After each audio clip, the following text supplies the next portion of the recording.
Hi, everybody. My name is Douglas A. Burton, and I am an author. And today is one of my introductory videos on the Heroine's Labyrinth, something that I'm very passionate about. I've spent 4 years of my life doing research and working on this and putting it together into a book. But really, it's most fun to talk about it with other writers. And joining me today is one of my good friends and fellow YouTubers, Retro Nerd Girl. Hello! I'm so Yeah. excited for this. Yes, Retro. You want to tell everyone briefly, who you are, how they could find you online or in social media.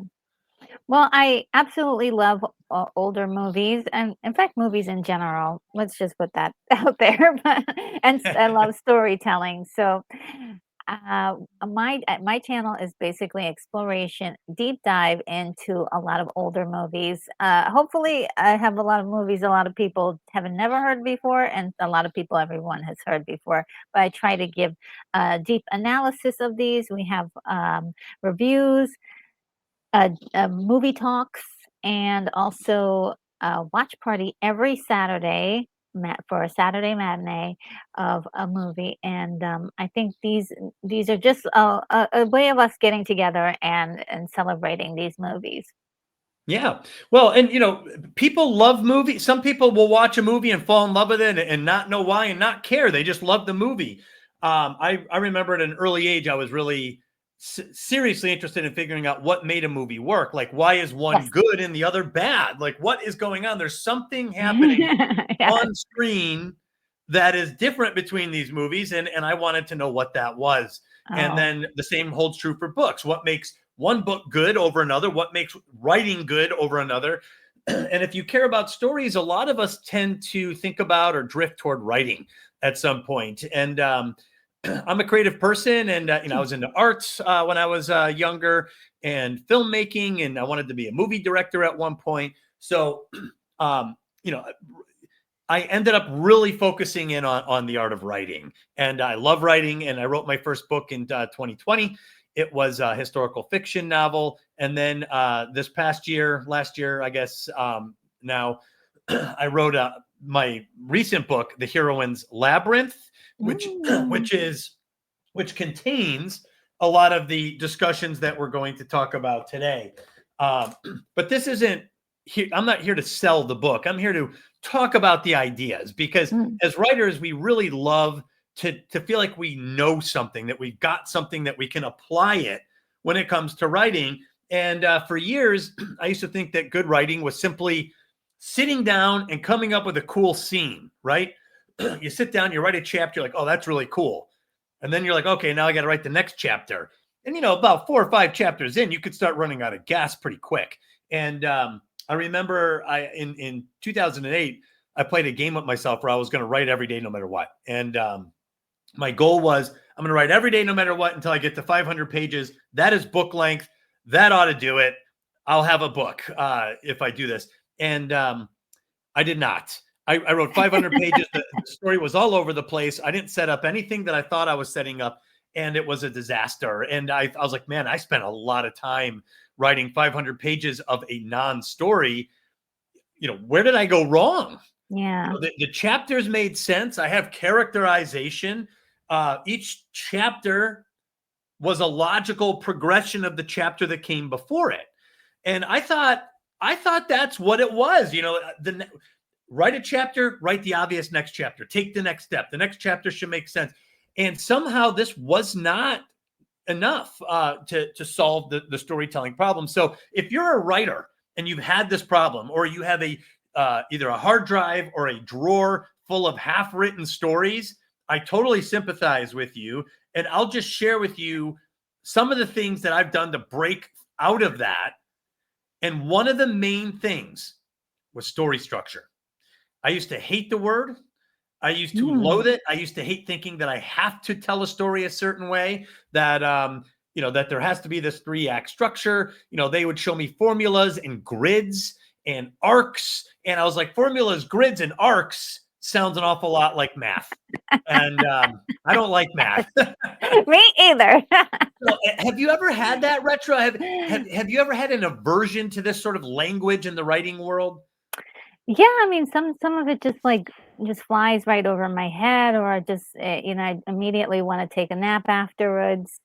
And, one thing I always did get the idea of writing an outline, but for a long-term process as a book where there you have there's so many parts that are involved, it's hard to really, keep all of the little details in mind as you're writing. So, and I do have some experience because I did write a non-published, it's still non-published book, and I've written a lot of material that hasn't seen the light of day because just confidence and just not being absolutely sure this is something I wanted to put out there. Well, so we're going to get into those issues, the things that may frustrate someone who's just starting. It could be something that frustrates a seasoned writer. It could be someone who's written books in the past and is now stuck in a rut. You never know, but I will just share this. Writing a book is not writing a series of chapters that are logically progressing. This makes sense because this is where chapter 1 ended here. So the logical step is to write chapter 2 to follow up on that. That's not a story. A story is a little bit more than that. So one of the biggest things, and we're going to talk about all sorts of things on this channel. So I'm going to lay out some of the things that I'm going to share with you over several videos over several weeks. One is how to use archetypes, what they are and why they're so powerful for writers and filmmakers and musicians. Archetypes are a power pellet for the creative mind because it comes prepackaged with things that human beings react to for various reasons. And we'll get into that. We will also talk about monomyths, which are amazing story arcs. Basically, they are a series of archetypal elements and events that are strung together, that they string together and they form a natural arc that is familiar to human beings. And that monomyth, by the way, means mono, one, mythos, story. One story embedded in all of these other stories underneath the hood where you can't see it. And they could be wildly different stories when you tell them. So we'll get into that. I will also happily teach what I call thematic story preparation, in which you can structure your story based on very specific things for your writing. And it's amazing how it works. And it's amazing what it does. And it'll help you choose your settings. It'll help you choose your characters. It'll help you know where to focus on and what to focus on. And when you apply this thematic planning with monomyths, you can do a whole lot of good with your writing. So we'll get into that. But today, I really wanted to focus in on the heroine's labyrinth. This is a monomythic structure because it is a single. It is a, like I said, it's a set of archetypal designs that, when strung together, form a narrative arc. And you'll find this arc in Pride and Prejudice. You'll find this arc in The Scarlet Letter. You'll find it in Aliens. You'll find it in Terminator 2. You'll find it in myths from Persephone to fairy tales like Little Red Riding Hood, which we will get into here shortly. But these are patterns found in stories that will recur in stories in different forms. So what I'm not here teaching is how to write female characters.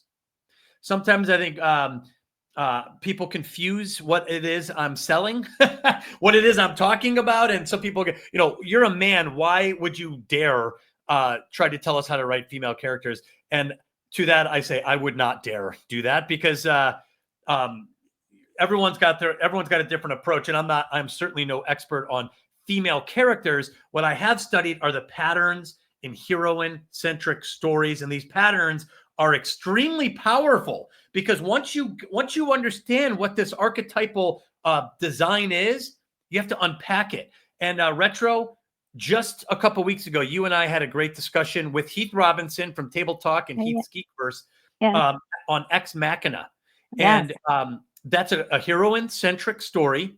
It's a modern story. I think 2014 it came out. And while we were unpacking it, by applying the archetype, by identifying the archetypal design itself, we began to unpack what the meaning of it was in the show. And it led all of us at different times to come to new conclusions about what the story might mean. Yes. So that's huge. Because it's a lens. It's a lens you can look at a story through and understand the story through that lens. Very powerful. So that's what I'd like. That's what we'll talk about today. And I think the best starting point for that retro is the hero's journey. Would you agree, or do you think there's a better starting point there? Oh yeah, no. I think it would be fantastic to go through that with you. Okay, Yeah, so for yeah. most writers are familiar with the hero's journey. We've heard of it, and if you have not, that's okay. You should familiarize yourself with it because it's at least important to study, and in my opinion, it's important to use the lessons embedded in the hero's journey. So, the hero's journey was devised by a gentleman named Joseph Campbell. He is a comparative mythologist, and he became famous. He wrote his book, I believe, in the 40s, 40s and 50s.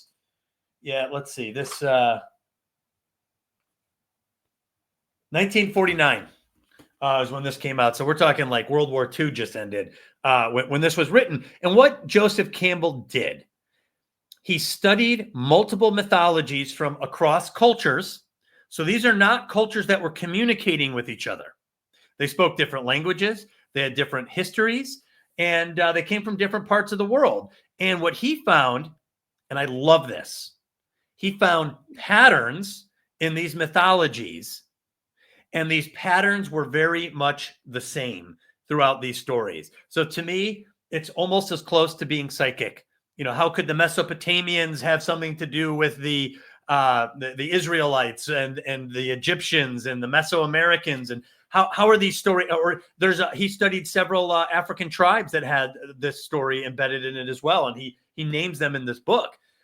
And what he identified was a recurring story across cultures and time, where a member of the hero's native culture, sets out, departs the native culture in order to confront a threat to the culture, a militant aggressor, a militant force coming in, and then confronting that force. He usually encounters a wise guide. He is often given a magic talisman to help him fight. And he goes off and eventually confronts this tyrannical, villainous creature, which is very inhuman often. A dragon, a reptile. Modern day, it's machines, aliens. Confronts this militant outsider and then returns to the native culture as a complete warrior and someone that is valued by the society and often rewarded. So, and there's these little patterns embedded in this narrative arc. So, Retro, when did you first hear of the hero's journey? Do you remember when that was?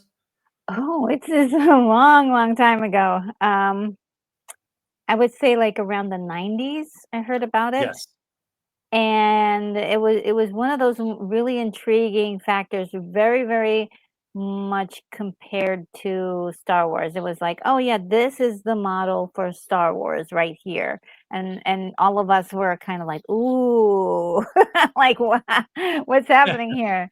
So it was fascinating to hear that you could see the same model in the classics, like Jason and the Argonauts, and you know, Clash of the all of those, Titans. yeah, all of those stories from antiquity. You can see the hero has to leave. There are guides on the way. And it's just one of those things where they face this incredible monster creature that they have to fight. It's an archetype, but it's also like, that's I wanna see that entertainment when I go to the movies. When I hear a story, I'm like, "Who's the big bad? Who's the who's the guy?" Like, what are the tropes that we typically hear in all of these stories? And it works, like, almost every time. I can't tell you, I watched Jason and the Argonauts recently, and it's just like, "Yeah!" Yeah, there's something very satisfying about these stories. They do often result in, there's a lot of single combat. There are heroic partners that are often also warrior class types that the hero encounters on his journey. There Yeah. is training sequences and a focus on competency. There is quite often a discussion on the ethics of force, that the hero could use his powers and force for good or for evil. This comes up often as well. There's the Epic of Gilgamesh, one of the oldest stories ever told, follows the hero's journey. All these stories are being told with this pattern. Joseph Campbell discovered this pattern, and as an academic, and by the way, I have read this book. It is not an easy read. It's very esoteric, and I had to read several paragraphs repeatedly before I felt like I actually understood it. Also, a lot of his examples are so obscure that I had to take his word that this is the correct interpretation. And the other problem with really old stories is there's often multiple versions. I had to take his word that this would hold up over multiple versions, but it was incredible. But this was not widely disseminated in the public. People didn't know about it. The reason it landed out in the public sphere and why you've heard of it in the 90s, I heard of it in the 90s, is because George Lucas at USC Film School took a class by Joseph Campbell and learned this model. Oh, okay. And he was sitting there, young George, and he was like, interesting. So this is a recurrent story. He's like, I'm going to use the hero's journey to tell my story. And at the time, he was like, I'm going to tell a new version of Flash Gordon. Yes. That was he wanted to do Flash Gordon. That was denied to him. So he's like, I'll just do my own version of Flash Gordon. And along the way, I'm going to mix in Joseph Campbell's hero's journey. He did it. And this changed cinema. This changed the culture. This became a cultural phenomenon. And it was the highest grossing film for many years. And it was one of the greatest franchises of all time. So then people asked him, how did you do this? And he said, I used the hero's journey. And people were like, what's that? Yeah. And that's when people started to ask themselves what the hero's journey is. And even then people were confused. It took another individual. Yes. Named Christopher Vogler. Look on the cover, by the way. What is that? It's amazing. Christopher Vogler was a screenwriter and a professional in the industry in Hollywood. What he did was he interpreted the hero's journey, altered it a little bit, and I'll explain why later, and wrote a book called The Writer's Journey, in which he specifically adapted the hero's journey as a tool for writers to use. He made it accessible and understandable by writers, and then he also disseminated these ideas throughout the Hollywood studio system. And then you got Lion King, Matrix, all sorts of different stories were told with the hero's journey, and it launched itself into the pop culture conscious mind. And for years, people said everything is the hero's journey. This is the one big story. Yes. Right? And this bothered some people, and for good reason. Like there's another academic, a woman named Maureen Murdoch. She asked Joseph Campbell, I read your stuff, and this doesn't seem like it's for women. And he's like, it's not. It's for men, but women are ultimately the goal of the hero, and that sounded like woman as prize, and that did not sit well. And so Maureen set out to find a feminine version of the hero's journey, and she came up with her version called the heroine's journey, which is really, it's actually classified as like a self-help book. It's more like feminine spirituality. There's a lot of mythical language in there, ogres and dragons and things. And it was very useful. I have read that book from cover to cover. And one thing I noticed that was very different about it was that Maureen Murdoch relied less on multiple myths and more on her own contemporaries, women that she knew in the modern age. And so, but she laid out some patterns in a woman's life. And but this never really translated much into screenwriting. Writers weren't actually using Maureen's heroine's journey. And And so there were several attempts along the way. There was the Virgin's Promise. There was Gail Carringer wrote a book called The Heroine's Journey. Maria Tartar wrote a book called The Heroine with 1,001 Faces. I have read all of these, by the way, all of these books. Clarissa Pinkola Estes, The Women Who Run with Wolves. Spiral, Meander, Spiral, Explode by Jane Allison, which is great. It's a new take on structure, which left an imprint on me and ties into the Black Swan, by the way, which is an archetype in the heroine's journey. So anyway, my point is that there has been many efforts to try to get away from the hero's journey and come up with something that's more exclusive for women. And when I was writing my book, it had a female lead, Faraway Bird. It had a female lead, and I used the hero's journey to model the story. And it was working great until it didn't. And this is what led me to start studying everything that was heroine-centric. I studied movies. I read all the classics.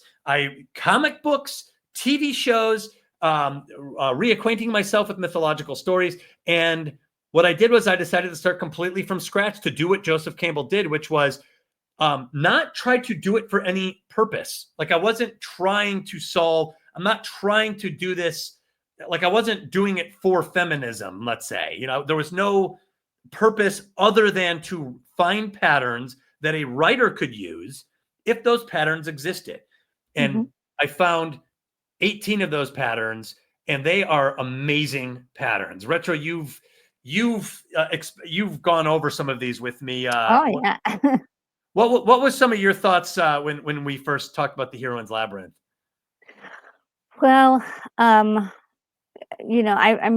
really am fascinated with story and why it works. And so I was watching you on one of Heath Robinson's channels, and your conversation about storytelling. You mentioned the hero's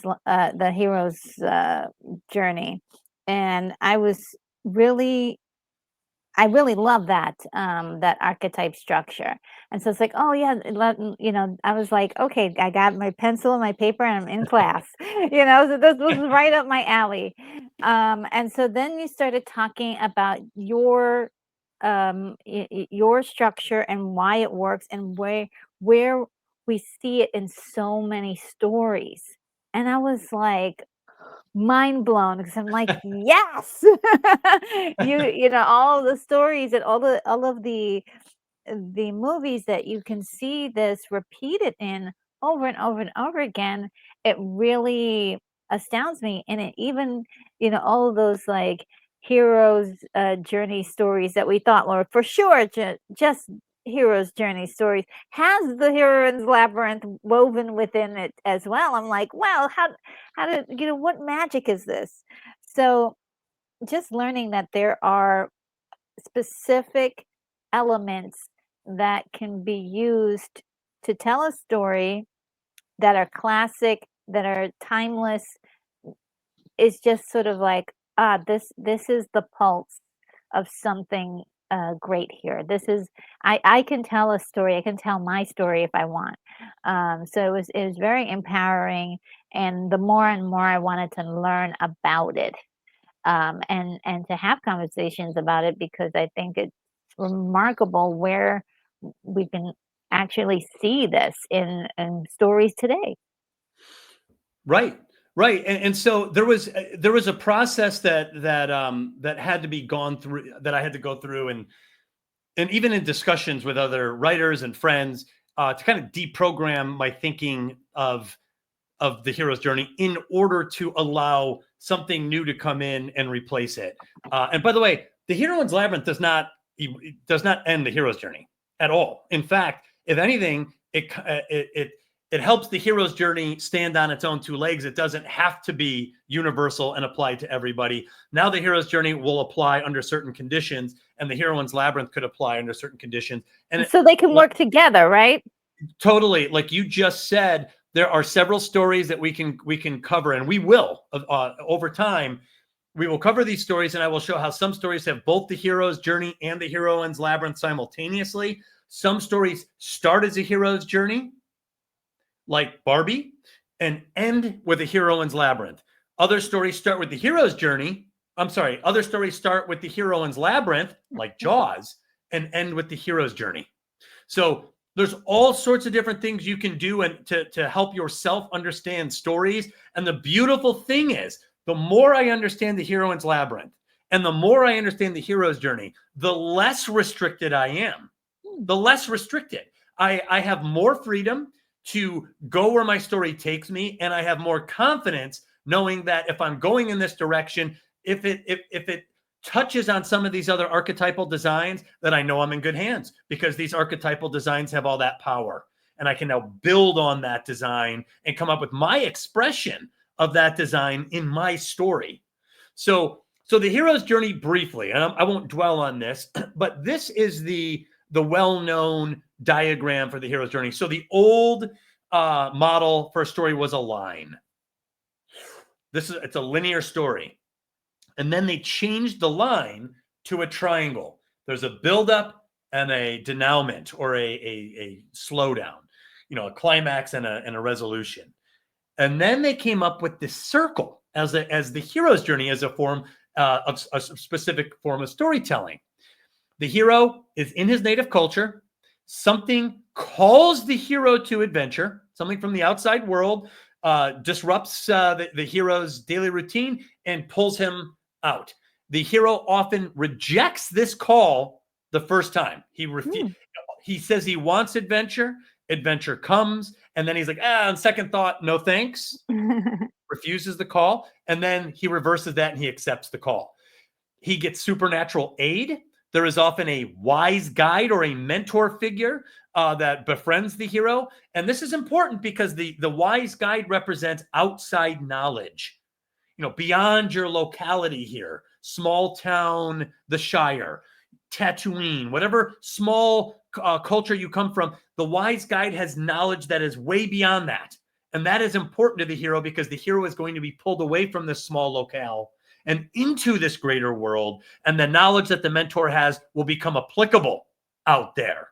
So now the big thing about, and this is huge for the hero's journey, you see this here, it's called the threshold guardians. The hero must cross a threshold. This is an archetypal design.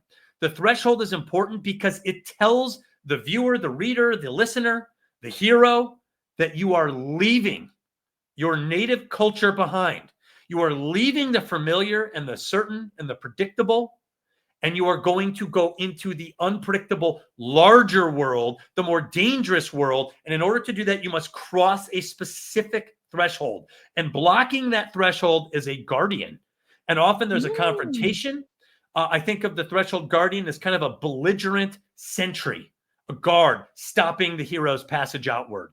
The hero must overcome this threshold guardian in order to pass out of the native culture and enter what's called the departure, which is act one of the hero's journey, the departure. It's the most crucial part, the departure outward. And you see this circle descends into the underworld here. There are challenges and temptations. Often they call it the road of trials, where the hero begins mastering a skill and becoming proficient, often in combat, but it could also be wisdom or some other spiritual pursuit as well. They master these things. There is often a symbolic death, and this is vital. This is vital and powerful. There's a symbolic death of the hero who is dismembered a lot of times, swallowed, destroyed. They are spiritually and physically destroyed, but they're not dead. And this is important because the hero comes back from this. And this is such a powerful archetypal truth that even in your lowest parts of your life, even when you think you have been dismembered and destroyed, you can return, you can re-engage. And the hero does this in this story, in the hero's journey. And they come back and they defeat, often in single combat, the what I'm calling the distant dragon, which is this larger than life, militant, cultural annihilator. Usually this villain has the ability to annihilate your culture with some supernatural power that is devastating. The hero confronts this. You could think of Beowulf and Grendel. You can think of George and the Dragon. You could think of The Hobbit and the dragon in Lake Town, Smog. You could think of Luke and the Death Star. Instead of breathing fire to destroy Lake Town or breathing out fire to destroy a maiden, you shoot a deadly green laser out and you destroy a planet. Or atomic radiation like Godzilla. These are culture destroyers. And the hero has to confront this. So it's very scary for the hero. And the symbolic death is important because you could be annihilated fighting something that can destroy your whole culture. So the symbolic death gets the hero past that fear and capable of confronting something that the odds are overwhelmingly against you. You have to confront it anyway. And then after defeating this villain, the hero returns. You see the return to the native culture. Part 1 is called the departure, and part 3 is called the return. That is, in essence, the powerful arc and structure, the monomyth of the hero's journey. And for those who understand it and know it, for writers who appreciate it, it is powerful. Some of the greatest stories follow this model. However, when I began to study heroine-centric stories in earnest, I found that this did not always apply. I have a question for you. Yes. When you were writing about the Byzantine Empress, what part of the hero's journey did you realize, wait a minute, I'm going down the wrong path? How far along did you get with the hero's journey? So not about maybe 30% into the story. 1, I realized that my villain was not a cultural destroyer. 2, I started to. She was a prostitute who became an empress in real life. She's got one of the most extraordinary lives I've ever read about. She's an extraordinary woman. She's one of the greatest historical figures of all time, and arguably the greatest Byzantine empress, the most powerful empress to have ever lived. Many empresses and queens come into power in the absence of a male heir, often, not always, but often. When there's no male heir available or the king dies, then the empress or the queen regent can come. But Theodora did not. She came into power in her own, right alongside a great emperor in his own right, Emperor Justinian. So when I was writing this, I realized that there was a lot of things that I had to start to stretch the archetype in order to make it work. There was no threshold guardian. So I was like, well, I guess this is a threshold. She's walking into a new building, so I began to really massage these archetypes to make it work. And I realized that the symbolic death was going to be difficult. There was a lot of things that just weren't lining up. So I realized that, so what I did was I started reading criticism of the hero's journey. And the criticism helped me understand why it may not have been working. There's a lot of feminist literary criticism that gets into the hero's journey. And it has some valid points. It says that there is a certain male centrism to the hero's journey, that there's a certain male-centered worldview there, that there is a warrior ethos to it, xenophobic attitudes because of the militant outsiders. There was all sorts of these critiques. And I realized that the hero's journey, if you actually read Joseph Campbell's, so these are 2 different hero's journeys, by the way. They're different. Joseph Campbell's is very clearly a hunter-warrior's journey. There is things that Vogler has removed, like woman as temptress. There's these other things that are very focused on the male experience. And so I asked myself, I was like, why is the hero's journey so recurrent? And I have my answer for this. Why did a culture from across the ocean write it? Why did this guy write it? Why did this culture write? Why is this popping up? Is it an accident? Is it miraculous? Is it psychic ability? I think the reason it recurs is because the hero's journey does follow very closely the soldier's journey. You leave home. You have your identity broken down. That's why they shave heads in the military even today. They shave your head. You have your identity broken down. You learn competency and skills, often for combat or teamwork, selflessness, all sorts of skills, you become proficient, and then you might be sent off to face a militant outside cultural annihilating force.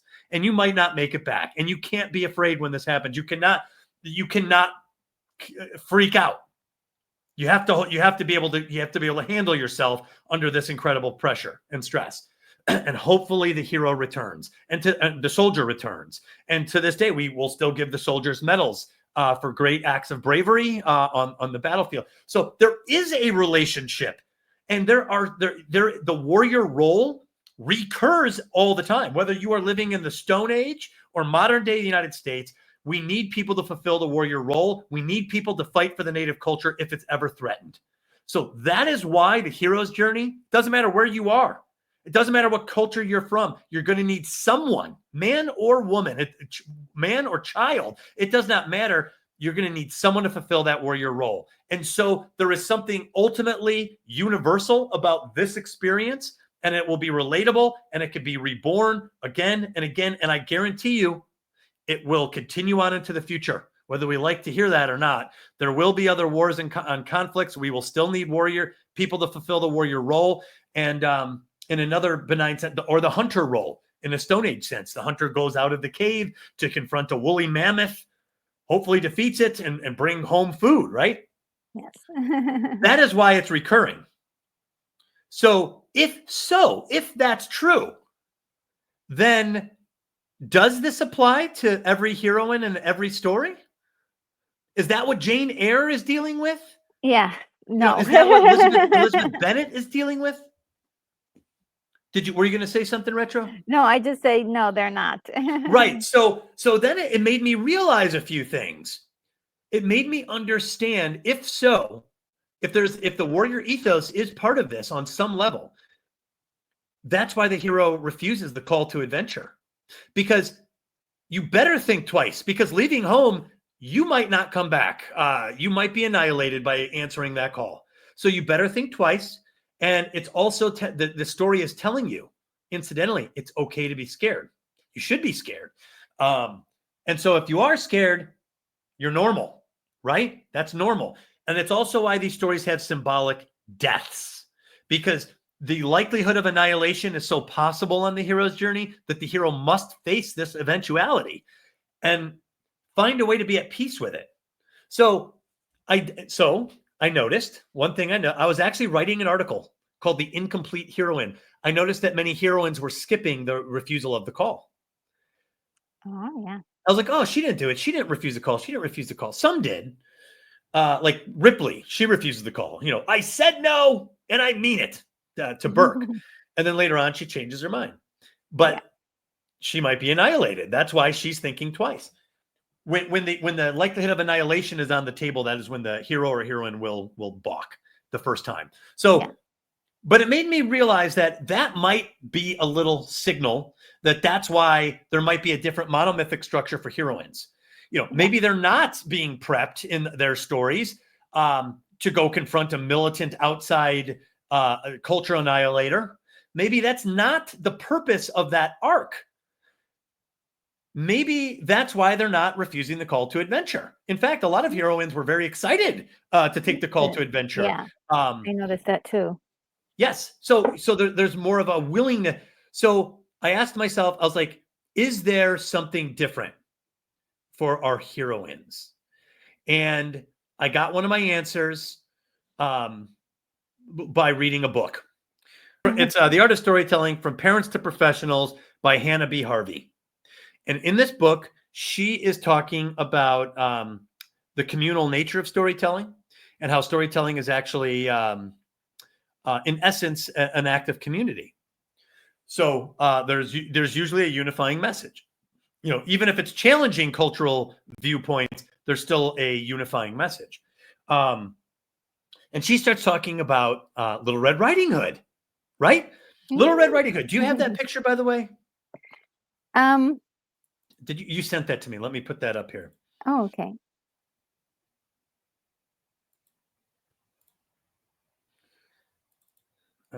What's our timestamp here?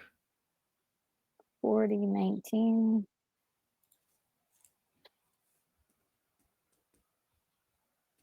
There she is.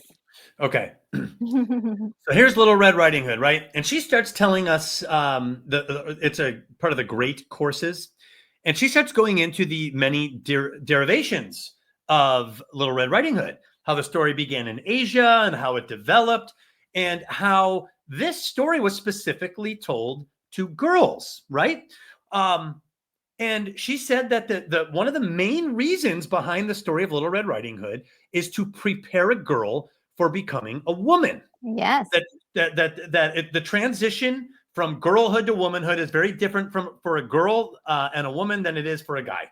It happens on a specific day, and the implications are instantaneous. I mean, the reactions people have to to women after they become able to have children, for example, the reaction society has, or parental figures to a girl's interaction with a guy, very strong reactions to these things. So it produces a day that changes a woman's life in reality, and that is why her hood is red.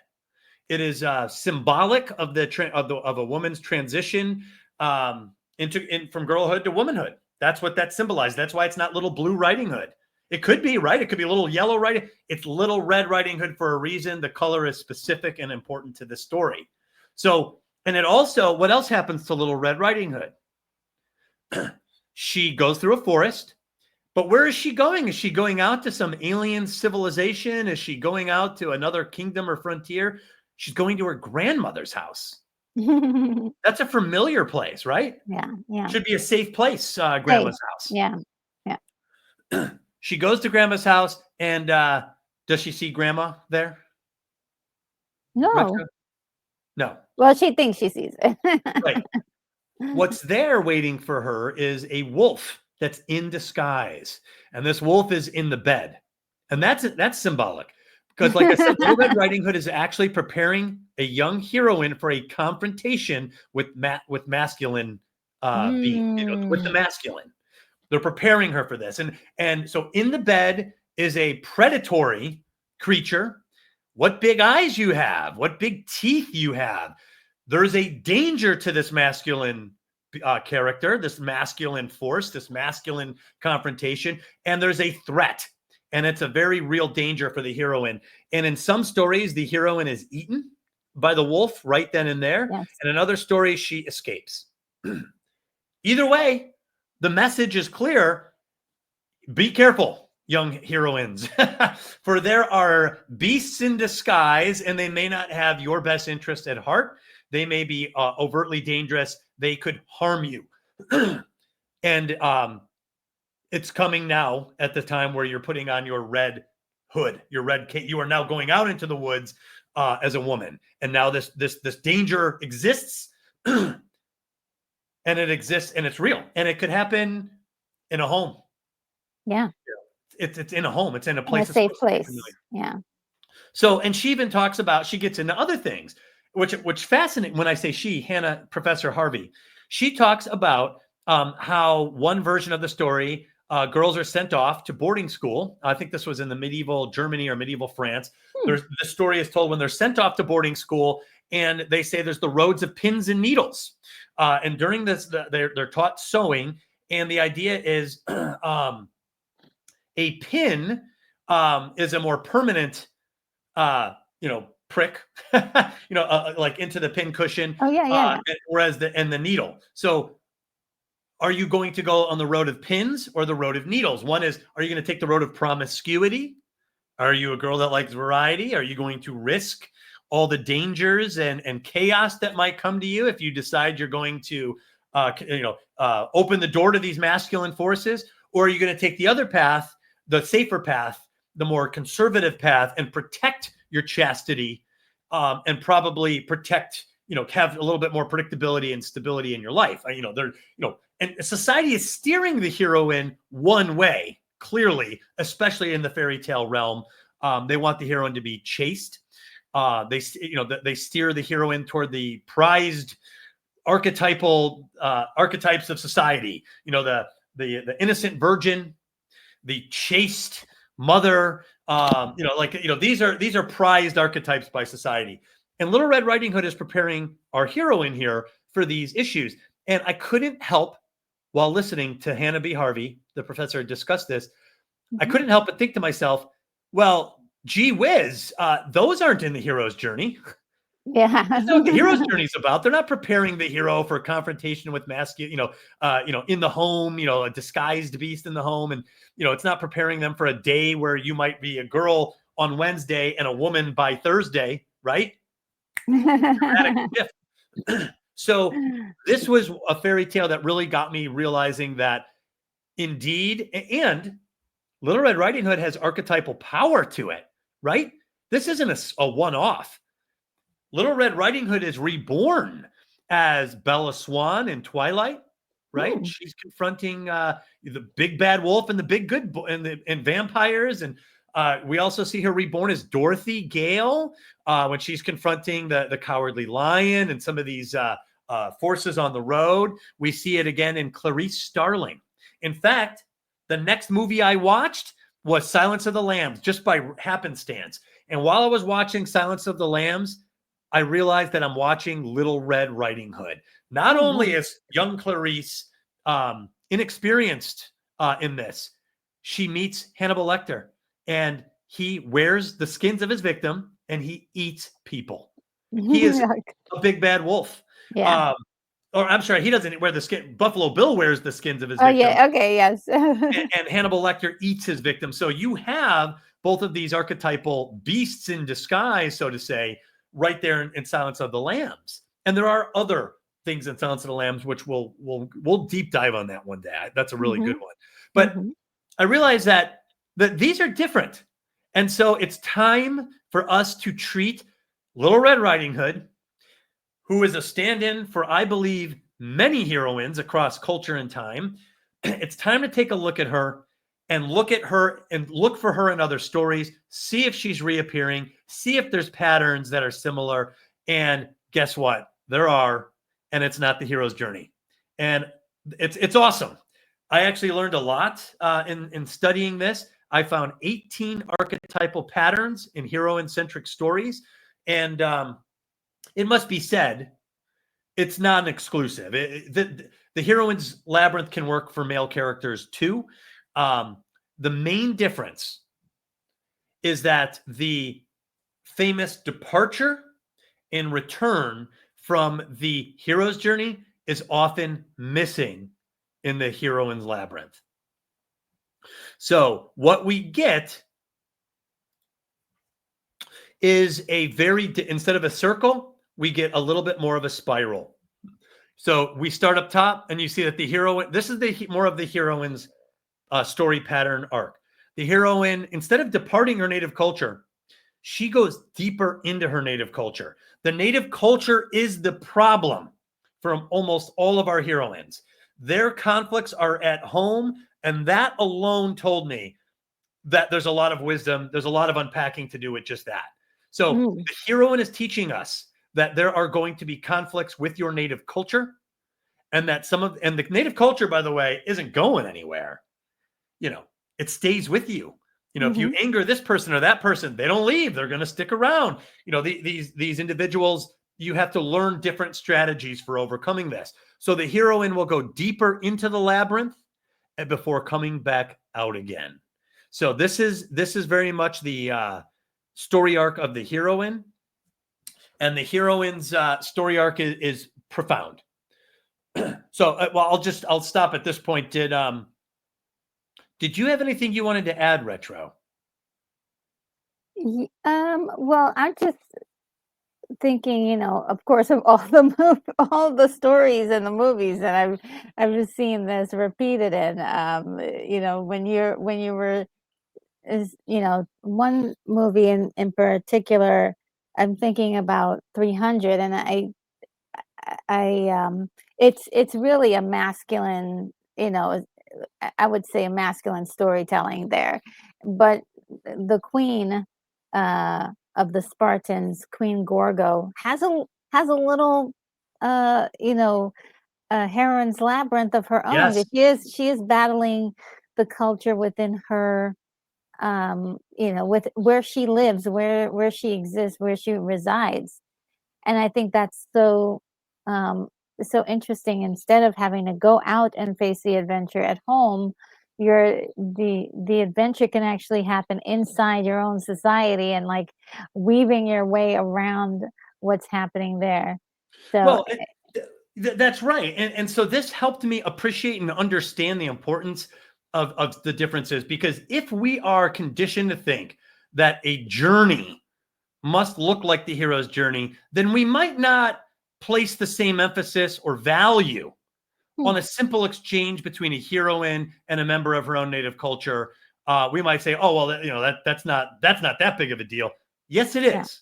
It is psychologically the whole the challenge heroines face in their stories, the challenges that they face are psychologically profound.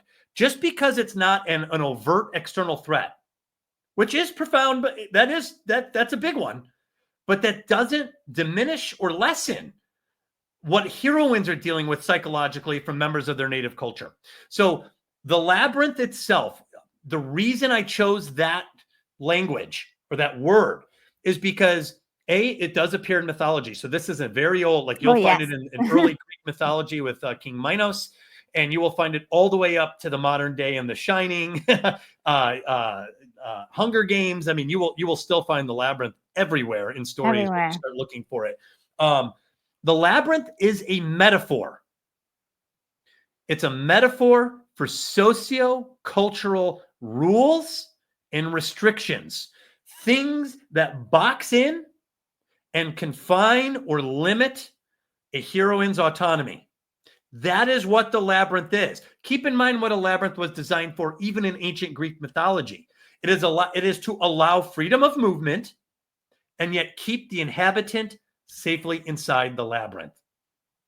So they're not going on this grand journey way out all the time. And I'll even get into things like Wizard of Oz, where it seems like they are doing a hero's journey. I'll Yes. get into that in 1 second. But the labyrinth itself is a metaphor for sociocultural conflicts. So you will find heroines boxed in by their culture in Gone with the Wind with Scarlett O'Hara. Hmm. You will find in Pride and Prejudice, in Jane Eyre, in in medieval China, in Mulan. It doesn't matter. Scheherazade in 1001 Tales. She's not scared of a militant outsider. She's scared that if she doesn't entertain the Sultan with a story, he will kill her. The Sultan, the cultural leader, will destroy her. So her threats, the heroine's threats, are right up close. And they're members of the native culture, often social apex characters. Psychologically, this is very severe and not to be underestimated, because the heroine cannot simply punch these people in the face, because if you do, you might be the one who's in big trouble because of the rules of the labyrinth, right? Yes, You're the yes. one who's boxed in. So, so that was a fundamental difference. Heroines in Act One, instead of a departure, are often experience what I call immersion. Immersion in the native culture, or sometimes I'll refer to it as enculturation. In a lot of heroine-centric stories, you will find out what the rules are. Some character, some interplay in the dialogue or scene, they will say, here's the rules to the game. Don't do this. Don't do that. But you can do this and that. And by the way, Mm. writers, screenwriters, memoirists, RPG players, pay attention. Simply by introducing the rules of the labyrinth in your story, you are creating instantaneous conflict and psychological stress. Yes. So this is not to be underestimated as a writer. So when I was writing Empress Theodore, I made sure immediately I came up with a system. You are not to do this one thing. And of course, the heroine is like, watch me. The heroine is going to at some point challenge these rules.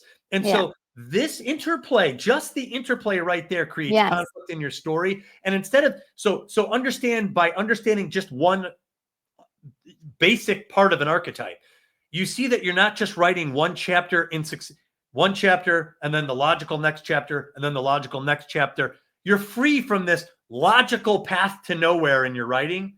Now you know that chapter 1, we should start to enculturate our heroine, right? We should start to, or a male hero. It could be a male as well. Fight Club is a heroine's labyrinth story. The Godfather is a heroine's labyrinth story. Rambo is a heroine's labyrinth story. These are fights against the native culture. So anyway, either way, whoever your protagonist is, start to box them in with the rules of the game. What does the native culture approve of them to do? What do they not approve of them to do? And these things can come out in a lot of different ways. One could be the law, right? You can't break into a house, whatever. But for heroines in a lot of their stories, gender norms, there are a lot of rules for girls based on their gender, like especially in the older stories. Yes. Profound. I remember when I was reading Gone with the Wind. She has to have she had a husband who died and she was ready to marry another guy. And they're like, no, you have to wait a certain number of days for mourning. You can't even dance.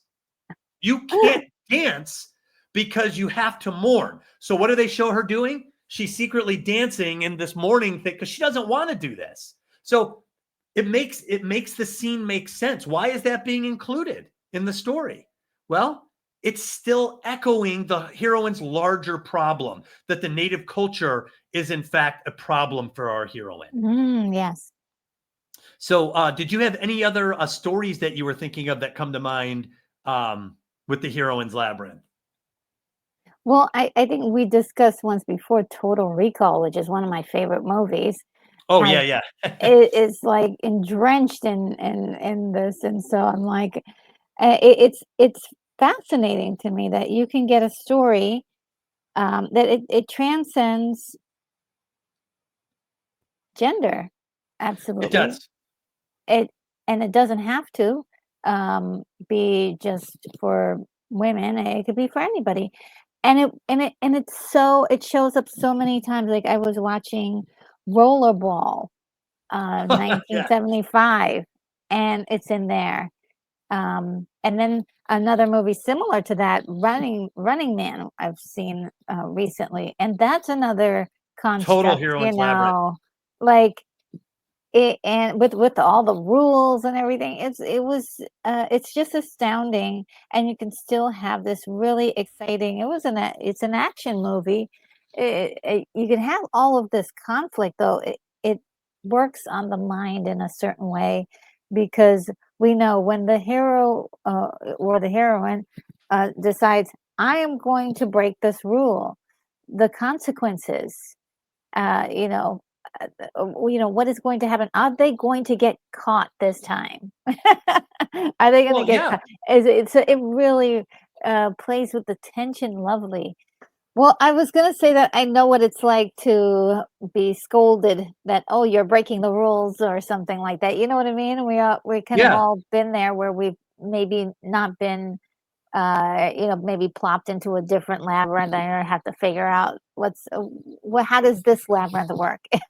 Right. So, culture as a system of rules, gender norms, traditions, morals, ethics, all of these things play a part of culture. So the labyrinth as a system of rules, as a metaphor for sociocultural conflicts, are different in every culture, and yet oddly similar, right? One thing that I think the reason why heroines experience this differently is because of the way society tends to view them, at least historically. Things are changing, but that doesn't change the old stories. If I pick up Their Eyes Were Watching God, I'm going to see, cultural, Janie, she's boxed in culturally. So what happens is, so the male character, if you think about the hero, the warrior, hunter, hero, the heroic figure, they're being sent off to go fight this culture annihilating villain. And they might not make it, right? The problem, males, or not just males, whoever is fulfilling the warrior role, which historically has mostly been males, that person is being treated as expendable by their native culture. And I remember having a discussion with my dad. He was almost drafted into the Vietnam War. Mm. And he told me how it works, that you in college at the time, you're given a number and they draw a lottery. And if your number is below that, you're going to Vietnam. And he hated this, and it bothered him. And luckily, when they drew the number by the lottery, it was like 3. So like only a couple people were drafted out of his school in Oh, that time. it's So horrible. right, but it really bothered him. And so he and I have had several conversations about the Mm, idea that his culture might treat him as expendable. You mm. go fight this war and save us. Heroines, I realize, are treated almost the opposite.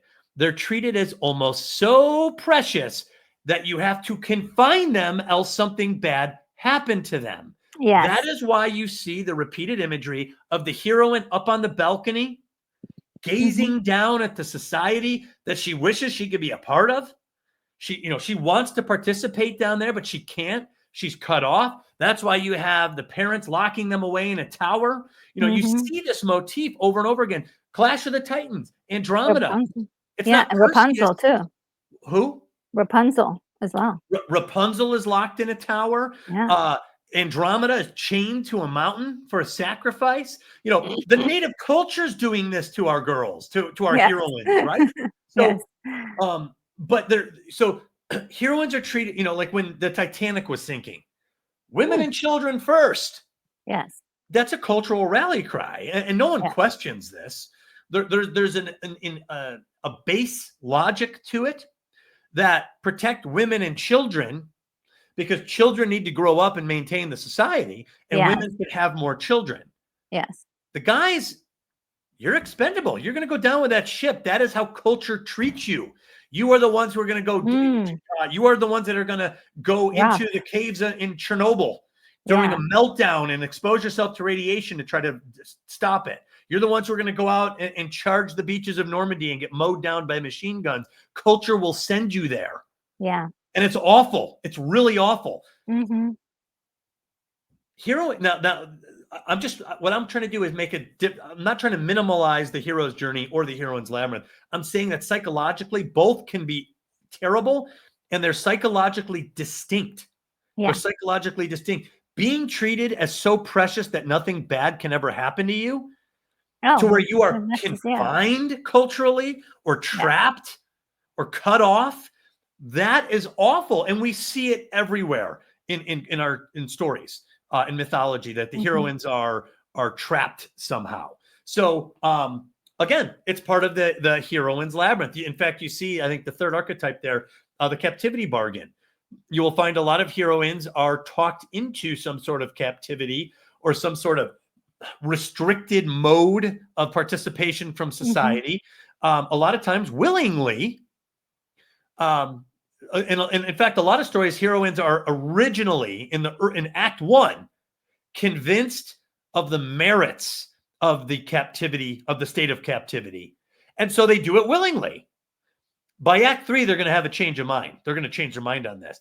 But in Act 1, a lot of times somebody that they trust or who has authority tells them this is how it has to be, and the heroine decides, okay, okay. Think of Fiona in Shrek.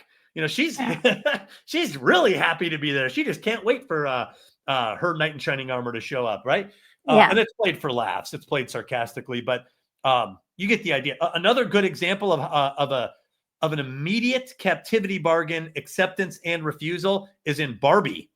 There's a giant life-size box there, and Yes. they're like, just go into the box and it'll all be better. And by the way, the reason the heroine makes the captivity bargain, why does she often do it willingly? It's not because she's a dupe. It's not because she's foolish or weak or dumb or anything like that. It's because she's told by people she trusts or people who have authority that this is the right thing to do. Yeah. And she knows that if she does it, there will be social harmony. If you don't do it, there'll be social upheaval. You will cause Yeah. problems for all of us. And so the heroine makes the bargain. I'll go into this bargain state of captivity. I'll reduce my autonomy. I'll reduce my independence in exchange for social harmony. Things will be easier. Everyone will be happier if I do this. Barbie, so they're like, go in the box and it all goes away. And it's a perfect metaphor. She does it willingly, right? She Mhm. agrees to it. Yes. And there's the perfect images. She puts her hands in those little twisty ties Yeah. are going to go around her like shackles. And at the last second, she changes her mind and Yeah. she bolts out of there. And where does she go?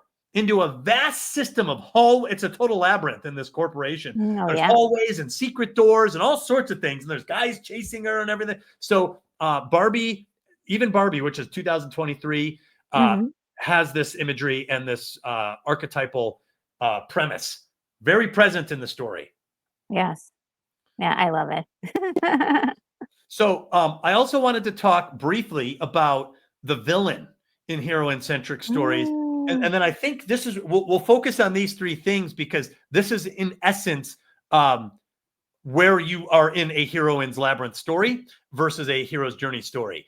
So we explained that the hero goes out to slay the dragon. And that is why the villain in the hero in the hero's journey is called the distant dragon. It's machine-like, it's reptilian, it's alien, it's inhuman in some way. There's something about this that's inhuman. And the hero has to face this thing. And this thing destroys cultures. So watch it, right? That is not the villain our heroines are facing. Almost ever. Heroines face what I call the masked minotaur. And psychologically, this villain is terrifying. Is more terrifying in some ways than even the distant dragon, because the masked minotaur is a member of the heroine's native culture. That's her villain. She's up against somebody that her culture usually approves of, a social apex character, someone who has and can wield social powers, who can muster social forces against the heroine. And this heroine is disguised in the culture as the good guy, right? So let's think about the Minotaur itself. The Minotaur as a mythical composite, as a construction of psychological forces. The Minotaur is half man and half beast. That's what it is. It is a cursed creature. This is not an ideal state of existence. In fact, in the mythology, the queen mated with a bull and had the Minotaur. In fact, his name was Minotaur. It was a formal name like Douglas. And now it just has become Minotaur, like a general noun. But Minotaur, he was a cursed creature. From his mother, he gained his humanity because she was the human side of this. He gained prestige, desire for social acceptance, ambition, all of these things. But from the father, from the bull, he gained the animal savagery of the tyrant. And these two forces coexist. And this is very disorienting for heroines. One minute, the masked minotaur is benevolent, loving, and generous. And in the next, he's slapping, think of Cal Hotley from Titanic, right?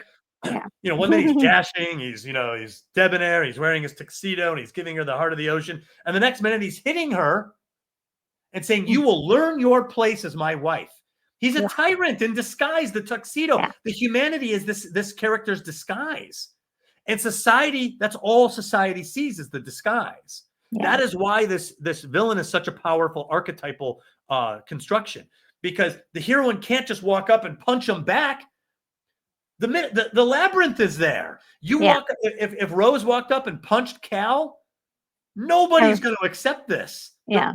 Everyone will protect them. They will turn against Rose. That is correct. Yeah. Another reason why the captivity bargain might seem like a good idea, because if I punch this guy, all hell's going to break loose and I'm not going to have any allies. I'm going to be on my own. So, maybe social order is better. Maybe just we'll just deal with it.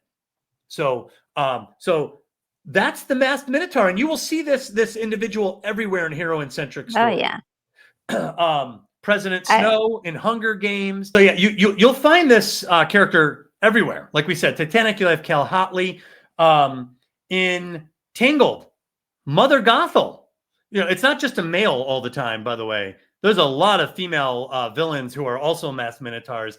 Women can terrorize heroines just as good as males in these stories. You have the evil stepmother. But Mother Gothel is a great example. She's literally holding on to imprisoning Rapunzel and lying to her over an elaborate system of lies and rules in order to keep her there. Think of Wonder Woman 2017. The god of war, Ares, he's disguised as this brittle old man, right? He's the armistice dealer. He's going to try to bring peace to the world. Nope, he's actually the god of war, and his disguise comes off. And I actually get a reaction now when I'm watching this, because I understand the power of the archetype.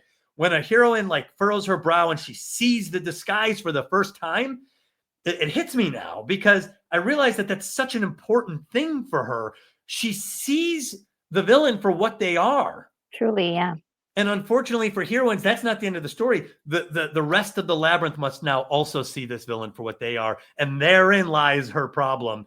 She will have to convince many of the inhabitants of her culture to see the villain for who they are. And in the male-centric story, Coco follows a heroine's labyrinth. Ernesto de la Cruz, he's disguised, he's beloved. He has to unmask this individual publicly before the public will turn against him. This is the task of the heroine, to unmask the Minotaur, not to slay the dragon in combat. That is why combat and physical fights are de-emphasized. And I had to rethink what a climax could look like. If you look in a lot of heroine-centric stories, there's not always a big battle, because you don't need to. Yeah.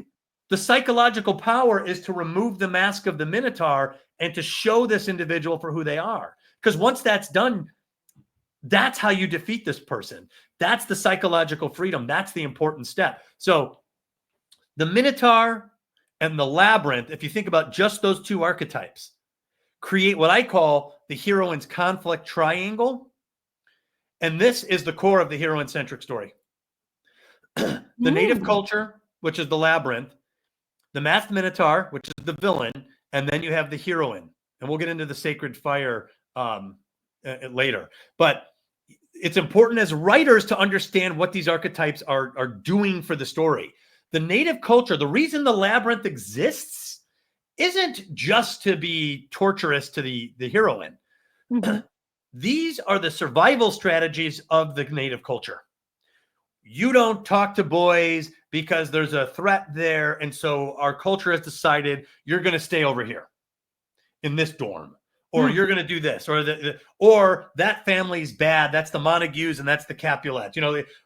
We've decided this, and we've decided this before you were born.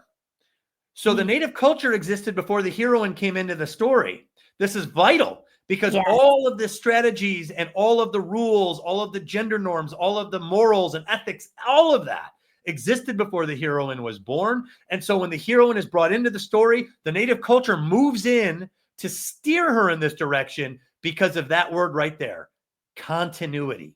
That's what the native culture cares about the most. Continuity, to protect the ideas and the values, and the strategies, the survival strategies, must be preserved. So the native culture, and by the way, especially in myths, childbirth is a big one. You have to perpetuate the culture. That's continuity as well. Heroines are constantly dogged by this pressure from the native culture, or from parents, or the community. When are you going to get married? When are you going to do this? This is all over in stories from the ancient times to the modern times. This pressure is always there. It happens to men too, but I think it plays out differently. The pressure on women. As a role that they must perform. Right. You're expected to do this thing, and when are you going to do it? So, but that's continuity. We want you to continue something. So this creates an immense amount of conflict for the heroine, by the way. So when you're writing a story, what's that? Oh, I just wanted to say, I love this graphic, by the way. Oh, good. Well, this explains what heroines are up against. So you could tell an entire story that doesn't even really have a villain, just focused on the native culture. The Scarlet Letter is an entire story based on the pressure of the native culture against the heroine. She has a baby out of wedlock. She broke one of the big ones. That's a big rule. We're going to brand you with a scarlet letter that you must now wear. Right? So that's an entire story that just shows the conflict between the heroine and the native culture itself. if you have a villain in the story, and many stories do, the masked minotaur presents a second problem for the heroine, right? Now, in Yes. older stories, you see I put up at the top, possible common cause. In a lot of fairy tale stories, the common cause is marriage.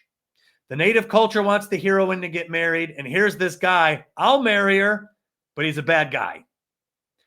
The parents love him because he's going to fulfill this role for the heroine of getting her married and pregnant and all this stuff. And so the native culture approves of this, but she's actually going to marry a masked minotaur. And this is a big problem. So that's the possible common cause in a lot of fairy tales and myths, is that the heroine is married to a tyrant. So that happens. So this is your conflict dynamic. The Minotaur is driven purely by ego. The native culture by continuity. They really care about that continuity. That's the purpose of the Labyrinth. The Minotaur is ego, and the Minotaur seeks to possess the heroine. Possession. I call it possessive love in the book. So the masked Minotaur admires, likes. There's something about the heroine that is driving the Minotaur crazy, and they want her. And they want her for themselves. In the masculine sense, you get the captive heroine. But think about Mother Gothel; she does it too, purely by ego. So the heroine is fit. And so if you look at this closely, the masked Minotaur is driven by ego and then seeks to possess the heroine. The native culture is driven by continuity and so pursues the conformity. They want the heroine to conform. So her two natural reactions is to reject possession by the masked minotaur and to not conform to the culture. This is everywhere in heroine-centric stories.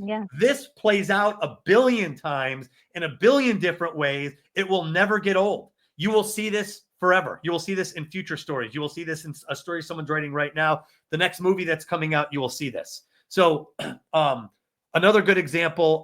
And by the way, your story will end when the heroine reconciles this conflict triangle. She has to reconcile the pressure from her native culture and the pressure from the masked minotaur. She has to solve these. In fact, I love bringing this up. A great story that shows this conflict triangle in a way that everyone knows and is really brief. Beauty and the Beast. Oh, yes. So the opening number, she's like, I want so much more than this provincial life. The heroine is telling us her aspirations.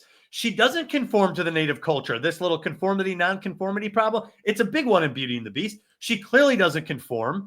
And throughout the whole opening number, what is the native culture saying about her? She's a weird one. Yeah. She doesn't conform to our values here. She's a very odd. She's a weird one. There goes Belle, the weirdo. Her head's always up in the clouds. She's a weird one. So you have the native culture staking out their claim. This is us. She's not like us. And then who shows up in the middle of the story? The masked minotaur, Gaston. He's like, Belle's going to be my wife, baby. I'm going to marry her. Yeah. Because, I guess I'll propose at some point. It's a foregone conclusion. She'll say yes. Yeah. I'm me. I'm the best thing since sliced bread. So the masked minotaur stakes out his claim on the heroine. The native culture stakes out their claim on the heroine. And in the middle, in the center of your story, is your heroine. This is what she's dealing with, and the story has to be resolved. So none of this is part of the hero's journey, by the way.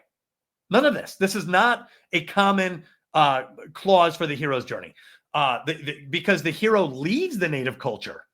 So whatever conformity they're dealing with on Tatooine, who cares? I'm out of there. Yeah. So they leave. They leave the native culture. Frodo leaves the Shire. He has trouble reintegrating when he comes back. He's so changed. So anyway, you said you like this, and by the way, all over hero-centric stories, you'll find this conflict triangle.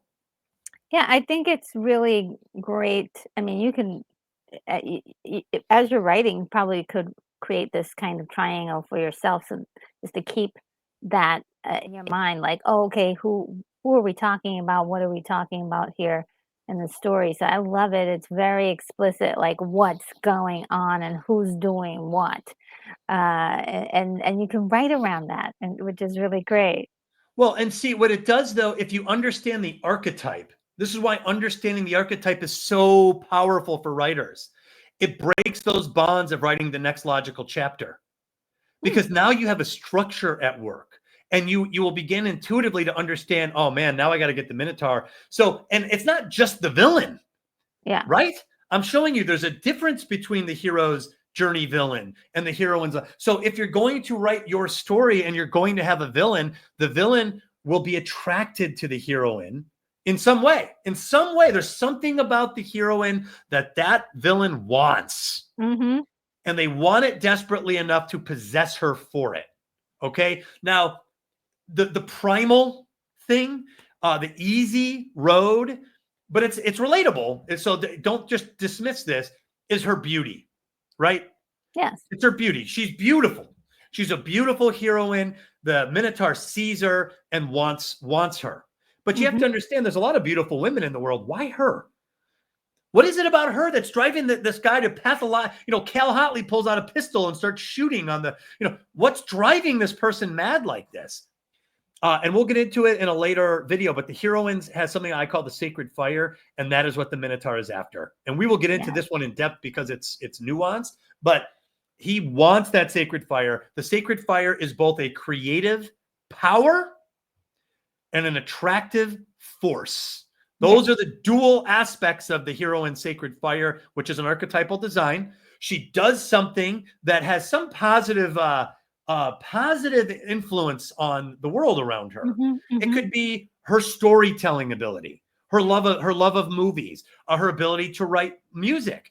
It could be her ability to help people. She could solve problems. She could solve a case. She's good at her job. There's a million things the heroine can do that comes from her creative sensibilities that the society benefits from. Something that Yes. is outward, a creative power. That is something that the Minotaur will seek. And it's also an attractive force. There's something about the way she does it that someone else wants it. So going back to Rapunzel, her hair is a literal metaphor for the sacred fire.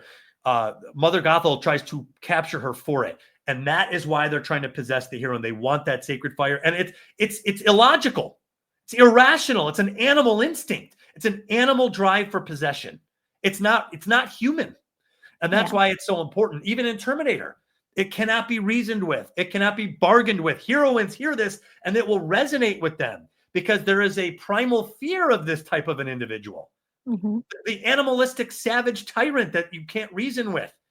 Heroines face these individuals all the time. All And the that's what the time. Masked Minotaur is. However, he's disguised.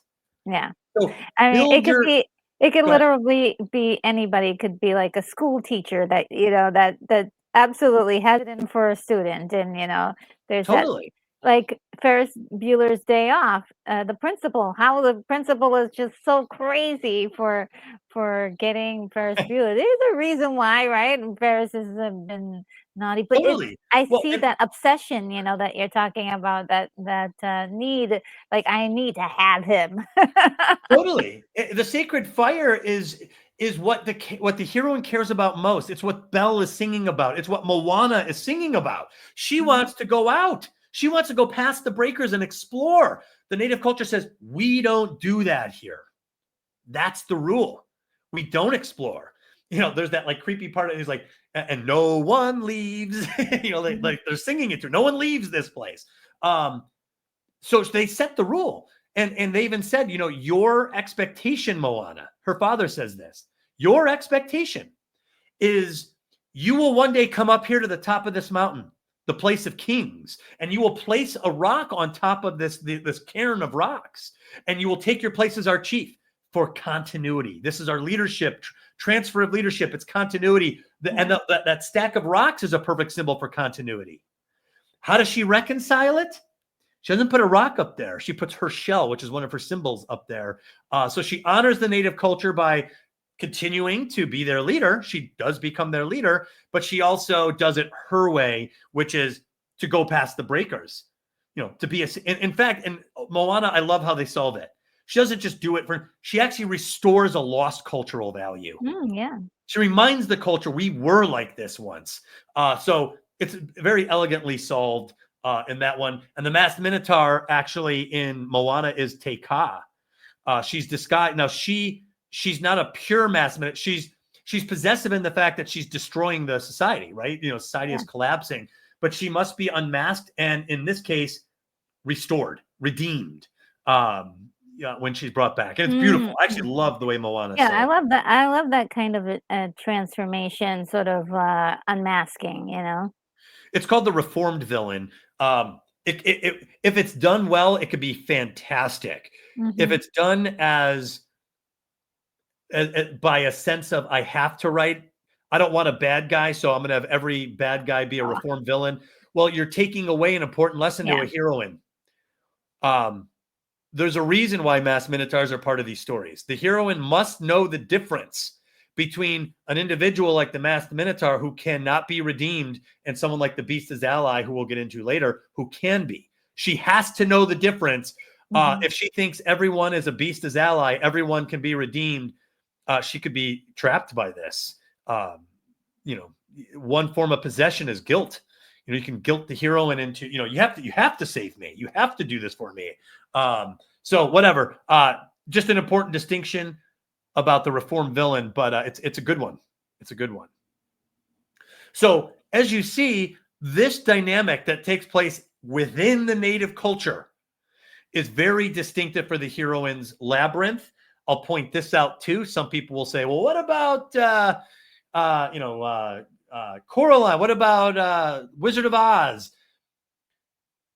They were trying to write a hero's journey and accidentally still stuck with the Labyrinth. This happens. I noticed this a lot, actually. Because the hero's journey is so ingrained, many writers attempt. Barbie, I think they tried to write a hero's journey and swing, snapped right back to the heroine's Labyrinth halfway through the story. So think of Wizard of. So one characteristic is that a lot of heroine-centric stories, when they seem to go on a journey, not all of them, but many of them, the journey is either imagined or a dream or a manifestation of their home life. All the characters in Wizard of Oz are her own uncles, Auntie M, the mean old neighbor who is. It's in her head, and that's the movie, not the book. Right, the book is a little bit more overt of a journey, but the movie, which, by the way, I would say the movie has become the most powerful archetypal version of the story. I think so. They are reimagined versions of her own family. Same thing with Coraline. They're doppelgangers of her mom and dad in there. And more recently, Everything, Everywhere, All at Once. Evelyn Wayne goes on this incredible journey through the multiverse, but they're all manifestations of people she knows in her home life. Her daughter's the masked minotaur of that story. Her husband, Wayman, is the beast's ally in that one. But they're all reimagined. So you see this intriguing characteristic in heroine-centric stories where the fantastic journey is actually hidden inside the house. Alice in Wonderland, the rabbit hole is right behind her house. Encanto, there's a hidden world behind a painting on the wall. Chronicles of Narnia, there's a whole world in the wardrobe downstairs. And who finds it? A heroine. Always a heroine finding these secret doors. So anyway, these are some of the important distinctions, and it's worth covering them for writing. I will be spending plenty of time on this channel.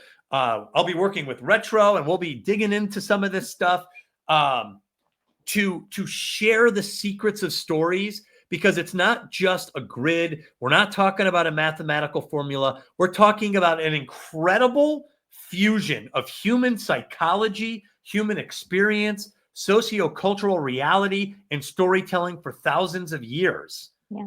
All brought to bear. So when you start unpacking a Minotaur, you will find things that go well beyond just some definition in a book of what a masked Minotaur is. There's real profound psychological truths to the masked Minotaur. And sometimes when you're telling this to people or talking to people, they start going, I know a masked Minotaur. Jeez. That's I know.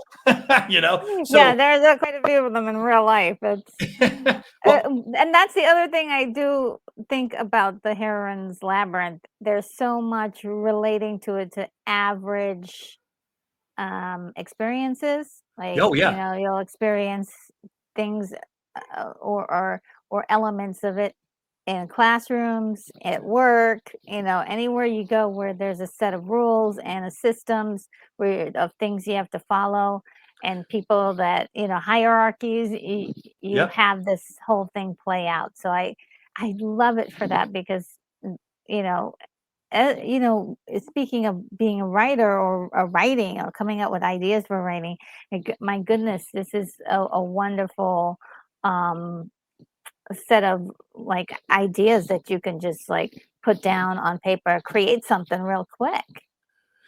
That's right. Well, and again, archetypally speaking, if you're going to write a heroine or even a hero, it doesn't matter. What do they do that is so attractive to people? Amadeus. Yes. Structurally, Amadeus is the heroine. Structurally, his creative power, creativity is music. He writes music, and this produces an attractive force. Everyone's attracted to Mozart. The Archbishop of Salzburg, the Emperor, Salieri. Salieri tries to possess Mozart. He's driven to madness. He seeks to possess him by pure ego. I have to be the best musician, but it's you, and I know it's you. You write the most. Think about how Salieri talks in that. He admires Mozart. He goes into the most incredible yearning, listening to Mozart's music. He loves that music. He admires it to such a divine level. It's the most beautiful thing in the world. The attractive force is working on him. What's his solution? Animal tyranny. I will destroy and I will capture and ruin. I think he says, I will capture and ruin your creation. The sacred fire. And it is sacred, which means like holy, because it comes from God. Yeah. Because God, or they call it the divine feminine, divinity. Yeah, There's like something divine, cosmic, transcendent about this creative power that heroines have. From a primal standpoint, it could be many things, but in stories, it plays out in 1,000 different ways. So, but you see when you're designing a character, create something. What is it they're doing that is so good, and who does this bring in? Who does this lure in to their sphere? So yeah, and people could try to capture men for their creative powers. People could try to capture women. It does not matter. yeah. Understanding the archetype is what will Yeah. guide you. So was there anything else from a writing standpoint that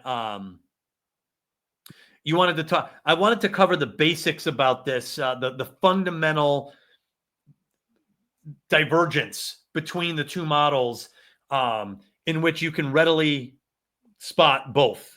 That's a hero's journey. I could tell by the villain. I could tell by the departure and return. I could tell by the combat, the emphasis on combat or competency and proficiency and skills. I could tell by all these other things that's a hero's journey. And then I could tell here that we're in a labyrinth with this one. That's why I said Rambo.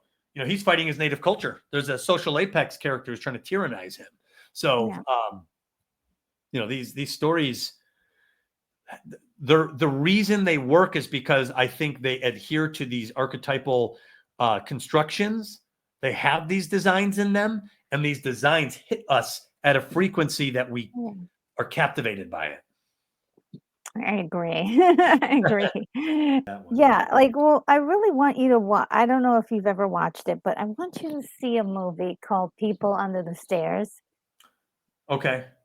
And I believe it's free on Tubi right now, but it has got the most incredible heroine's labyrinth that when I saw it, I was like, Doug, Really? look. I like literally thought of you for that That's awesome. movie.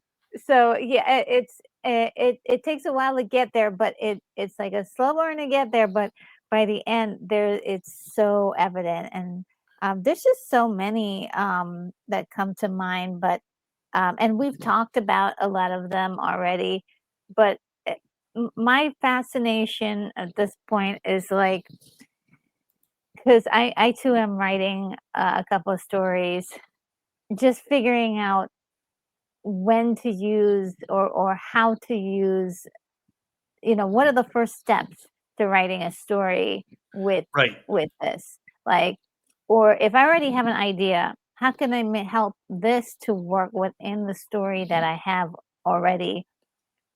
If just to help it along. So it's those are the ideas or the thoughts that are coming up in my mind. Um, and But as far as like stories, like all of the stories you talked about, there's another movie too I would love for you to watch, and that's A Company of Wolves, which is That's right. another Little Red Riding Hood story. It might also be on Tubi as well for free. Okay.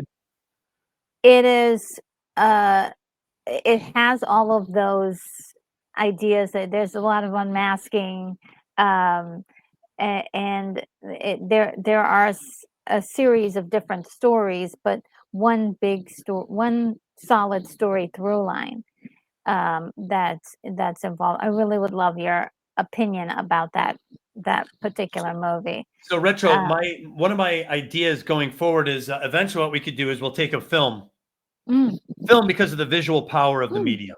mm, Um, we'll take a film and we will break it down in its archetypal designs, I love and that.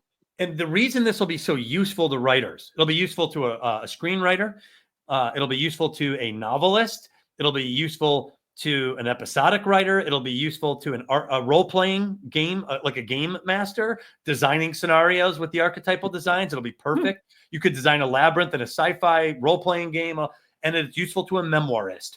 I remember reading a blog one time, and the memoirist said she was lamenting that she couldn't adapt her life story into the hero's journey.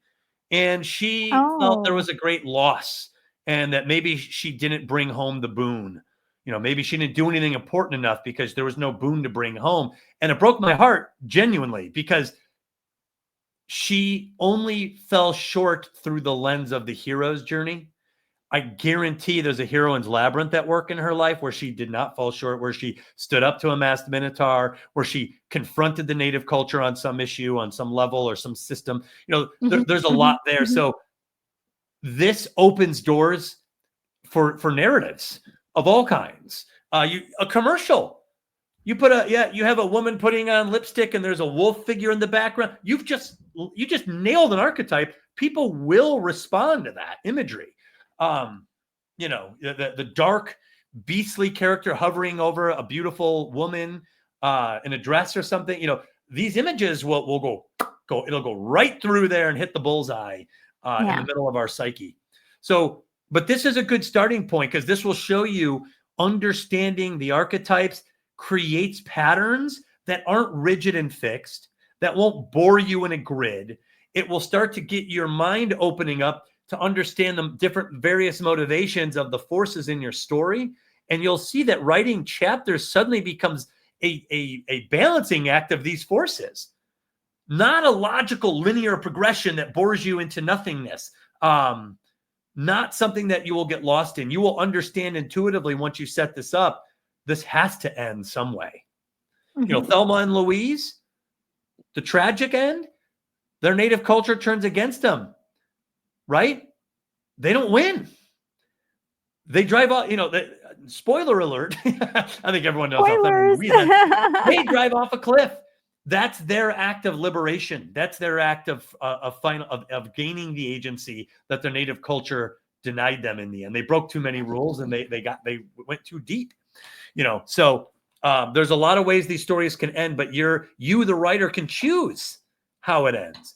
Do you want to tell a tragedy? The native culture wins, the mass minotaur wins. There's still a lesson in that. It still teaches us that there's dangers that our heroines are facing in the real world Yes. here in the native culture that make us look in the mirror sometimes when the heroine loses, when there's a Yeah. tragic outcome. Yeah, like at the end of, Romeo and Juliet, we get a wonderful speech by the prince, Totally. and, of regret and, possibly a brighter future. It's really great. Yeah, and Romeo and Juliet is great because you have you have the classic image. This is William Shakespeare we're talking about. The Yeah, yeah, classic yeah. image of the princess on the balcony, right? Yes. Like Rapunzel, they're looking, there's a reason this imagery recurs. They feel cut off. They see the world. It's right there. It's not like the hero where the adventure is way the heck out there. They can't even see it. They got to go cross the threshold. The hero in the special world is right out their window, and Yes. they can't get there. That is a profound psychological archetypal reality that you can build into your story right now. And it will, again, it's like throwing the dart, and it'll go right through and hit the human psyche. It'll hit the bullseye when you start putting these designs in the story. So good. So good. So anyway, yeah, that was our first discussion. There's so much discussion to be had. It's truly astounding. Oh, yeah. How much power. It's like dream interpretation. It's human psychology. It's storytelling.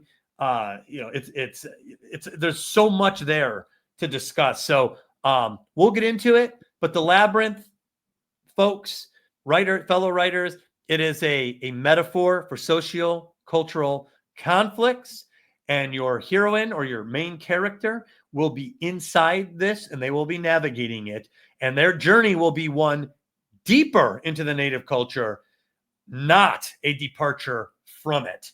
And from there, the archetypes all start to change, and they're very, very powerful.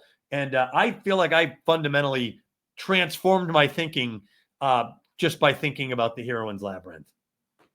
Oh, yeah. I'm so excited to incorporate it into some of the ideas I have. So, and it's definitely like, I think I was attacking everything from the hero's journey. Yes. And so that's where I feel like maybe, and also doing a lot of unconventional things on my own without any kind of, Winging it. reference point. But then I said, this labyrinth, this heroine's labyrinth stuff here, this is making sense to me. This is, it's actually in so many of the movies that I absolutely love and the stories I love. So there must be something to this iconic storytelling that hits on a deeper level in all of our minds, that we respond to it so much. So yes, that's what I mean by like a bullseye on this human psyche. yeah. We were talking, and we won't get into it now, but like, why did Rey not work in Star Wars? Mm-hmm. They didn't have these bullseyes. They were messing with things and ideas. They were putting it in there. They were, they were winging it, and they were almost anti-archetypal. They're like, well, since people respond to this, we'll do the opposite. And guess what? We didn't respond to it. Yeah. We talk, and I'll just mention this one detail: the continuity aspect. The one of the primary fixtures of the heroine's labyrinth is the issue of the native culture. And why it's so important, because it was there before the heroine existed. And so its claim on the heroine is long-standing. It's a powerful claim. Rey had almost nothing to do. She had no native culture. She had no beginning. She had no end. She had no last name. So, even if you're an orphan, there's still a place for you in the society that's determined.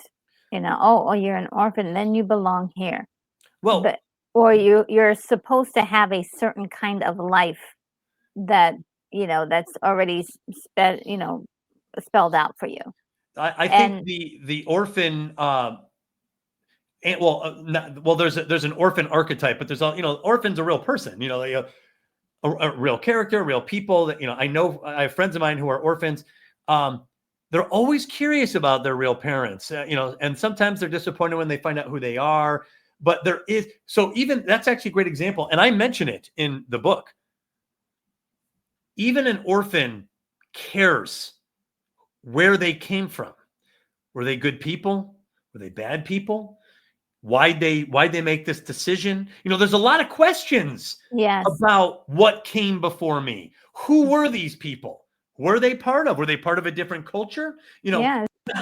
And sometimes there are orphans who are specifically motivated to track down their biological parents. Yeah. Why? Because there's And something fundamentally important about understanding where you came from. yes, yes. And sometimes, and I know friends of mine who are orphans, their final solution is, I don't care. I don't think about it. These are my parents now. They raised I me. was This is just who I gonna care about. But even yeah, then, you have they still have placed emphasis on the people who raised them. yes. They fulfill that role, and they feel like that is good. That is good. That is not good enough, but that is their And real parents. you know their psychological profile, like, like, "Oh, okay, this is the reason why they don't care. They're happy, and they've found happiness in their own bliss, like, of ignorance." That's right. So, like, they're that's the part I feel, we're talking about archetypes, but would you say also there are certain things that you would accept from people as like their behavior as well, like behavior of people like that are kind of archetypical, like would you say that there's that?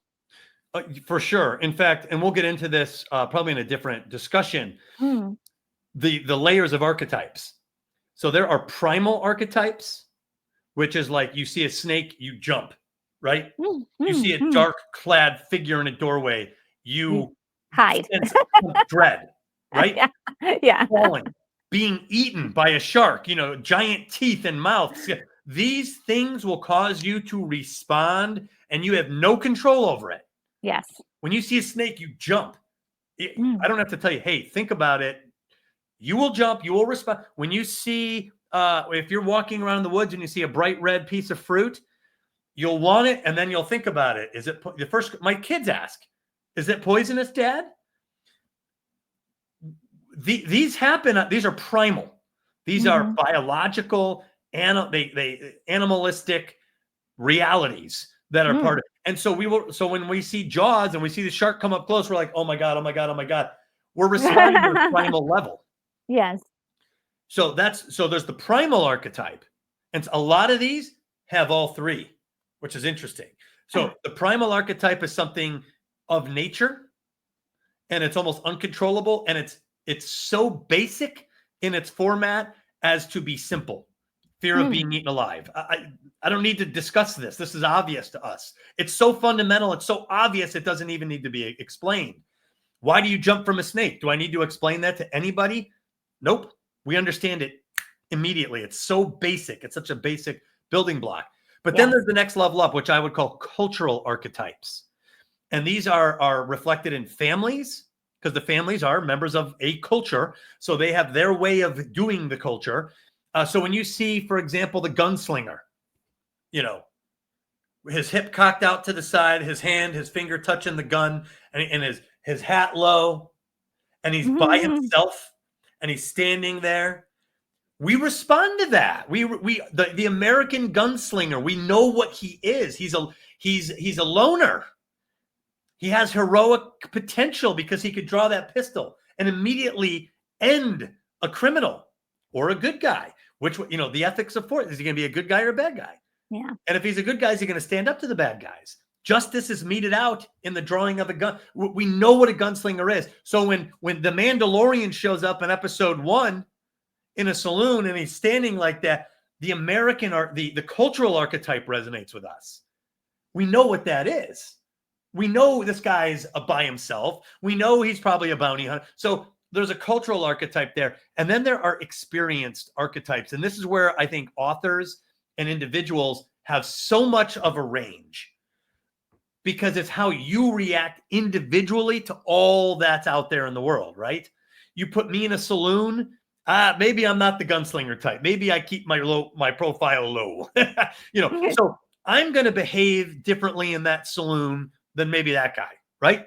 Maybe I'm the guy on the piano, on the honky tonk piano, just having a good, who knows? But we're all different. There's every person in that saloon is a different individual, from the prostitutes up on the balcony looking down to the piano player to the bartender. They're all individual. So even though we're all in the same space, we're all experiencing it differently. That's where the individual comes in, and that's where the author comes in, because you're going to orient your story to one of those individuals.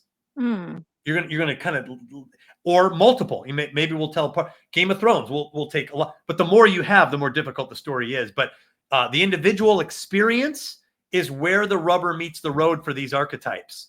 The cultural archetypes are powerful, and then you have the primal archetypes, and that these expressions are endless. You could do the wise guide. You can have 1,000,000 of these.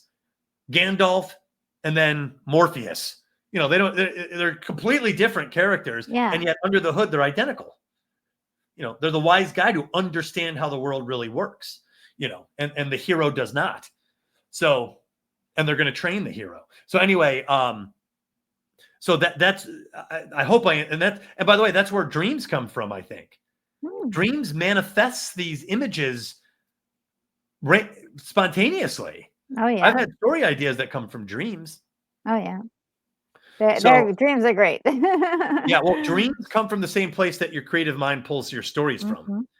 So that's why there's so much commonality. But so anyway, what do you think? Do you think we covered a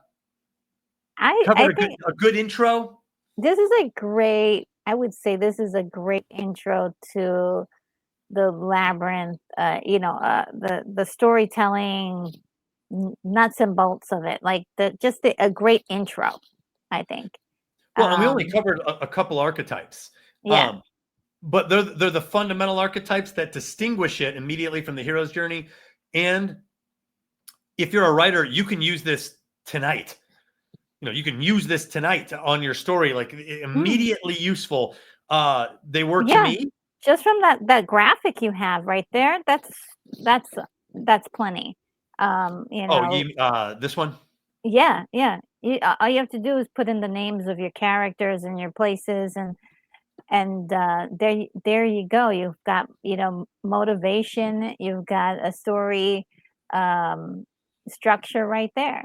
So. Well, and here let's end on Little Red Riding Hood. Yes. You see the symbolism of the sacred fire, which in this is a primal archetype, womanhood. It is an attractive force. It is a creative power, because life can be attracted, can be created from this. Yeah. And this will attract certain creatures into her life, certain beings into her life. So we see now not just the painting of an individual in a red cape and a hood, but a heroine who's going to be confronted in the safe spaces of her native culture with the masked minotaur, who seeks to capture the heroine or eat. That consumption is a form of total possession. What I call it's actually called the total possessorship dynamic, which is prevalent in heroine-centric story. But she is connected to 1,000 archetypes, even in this one single image. And the red cape is symbolic of a flame. You will see fire imagery all over. Ripley going into the hive. She's got there's fire imagery there. So you will see. So that's what I'm saying. The beauty of archetypes is you can look at something and it can hit you on all these levels. And as writers, even or musicians, it doesn't matter. If you have your creative power, these things will resonate immediately and become immediately useful to you as a creative. So there she is. She's about to confront at home the masked minotaur. Yay. Well, that's it, everybody. I just wanted to give a light but substantive introduction of what the Heroine's Labyrinth is. It's not a guide for how to write women. It is patterns found in heroine-centric stories which transcend gender and are extremely powerful, and they are at work in so many of our greatest stories, sometimes even in the stories that are famously hero's journey stories. So thank you. So if you want to know more, you can go to my website, douglasaburton.com.